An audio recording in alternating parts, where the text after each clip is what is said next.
بسم الله الرحمن الرحيم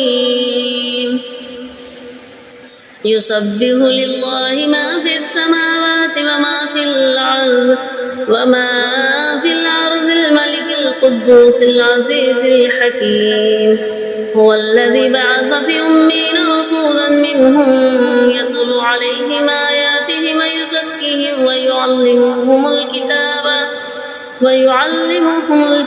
والحكمة وإن كانوا من قبل لفي ضلال مبين وآخرين منهم لما يلحق بهم وهو العزيز الحكيم ذلك فضل الله يؤتيه من يشاء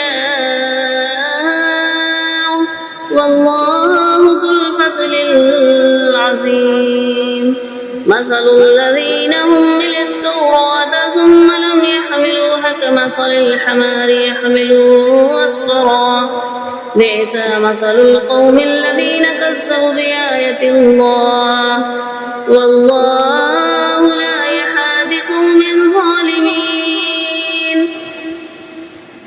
قل يا أيها الذين هادوا إن زعمتم أنكم أولياء الله من دون الناس فتمنوا الموت إن كنتم صادقين ولا يتمنونه أبدا بما قدمت أيديهم والله عليم بالظالمين قل إن الموت الذي تفرون منه فإنه ملاقيكم ثم تردون إلى